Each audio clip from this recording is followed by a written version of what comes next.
ọrụ nye atụmatụ Solution Innovation District iji wee hụ na ndị Anambra ndị nọ n'ụlọ na ndị pụrụ ụzọ ije na-erite ere ma sonye n'ọrụ mmepe dịgasị iche iche. Ịga n'ihu wee kwalite ibe ezi onye ndu uto nke ọnọdụ akụ na ụba,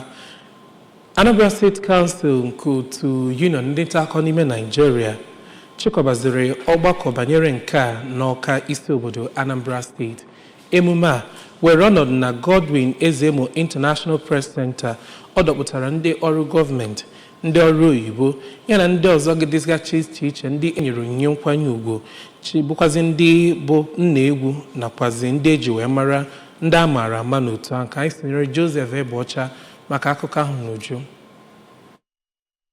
N'isiokwu ya na mmemme ahụ bụ Leadership, Accountability and Economic Growth, the Crucial Role of Media, Ọkammụta Clifford Nwanna, onye si ngalaba Fine and Applied Arts na Mahadum Nnamdi Azikiwe Ọka, kwuru na ejirigo mpụ na aghụghọ wee meri ya n'azụ kwasị ụkwụ na ihe ọbụla a na-eme, ma ọ kachasịkwa ihe ego. Ọ gbariri iru nyegara ọtụtụ obodo isi ojii ndị ka jidere aka ihe gbasara arụrụ ana nakwa ihe adịrọ mma, ma kwuo na ndị ndu ndị Naịjirịa kwesịrị ịhụ ndị nta akụkọ dịka ndị ga na-emepe obodo a. O kwukwara na ndị nta akụkọ bụ ndị nwere ọtụtụ ọrụ ịrụ n'ihe gbasara iwebata eziokwu ọgụgụ ego, ma dụọ ndị nta akụkọ ndị nwe ikike iji igwe ha ji ekwu okwu akpọrọ Freedom of Information Act iji kwalite uto. Ọ gakwara n'iru ma dụkwa ndị nwe ọtụtụ ebe a na-agụpụta ihe ka ha were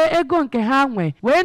na-ewepụtakwa ọzụzụ na mbụri n'okwu mmepe ya, ka onye nọ dịka onye isi ya bụ mmemme ahụ bụ Chief Emeka Ọnwụdịnjọ kenere ndị NUJ maka ya bụ mmemme pụrụ iche ha mere, ma kwuo na onye ọbụla kwesịrị itinye aka ka ahụ na eziokwu bụ nke pụtara ihe tụtụ ihe a na-eme n'okwu ekene ha dị iche iche. Onye kọmishọna na-ahụ maka ọrụ ugbo na steeti a bụ Dọkịnta Foster Ihejiọfọ, onye isi oche Anambra State Local Government Service Commission, ọkaikpe Vin Ezeaka na onye ọchịchị nchere oge nke njikọ ọka ọkaikpe Chinedu Ọnọniba kwuru na ọtụtụ ndị mmadụ na Naịjirịa kwesịrị ijikọ aka ọnụ hụ na enebere anya n'ihe gbasara mpụ na aghụghọ na-echere obodo aka mgba, ma kwuo na ụdị nsogbu a abụghị ihe a ga-ahapụ n'aka ndị ndu, ma kwuo nwee na Anambra na gọvanọ Chukwuma Soludo na-eme ọfụma iji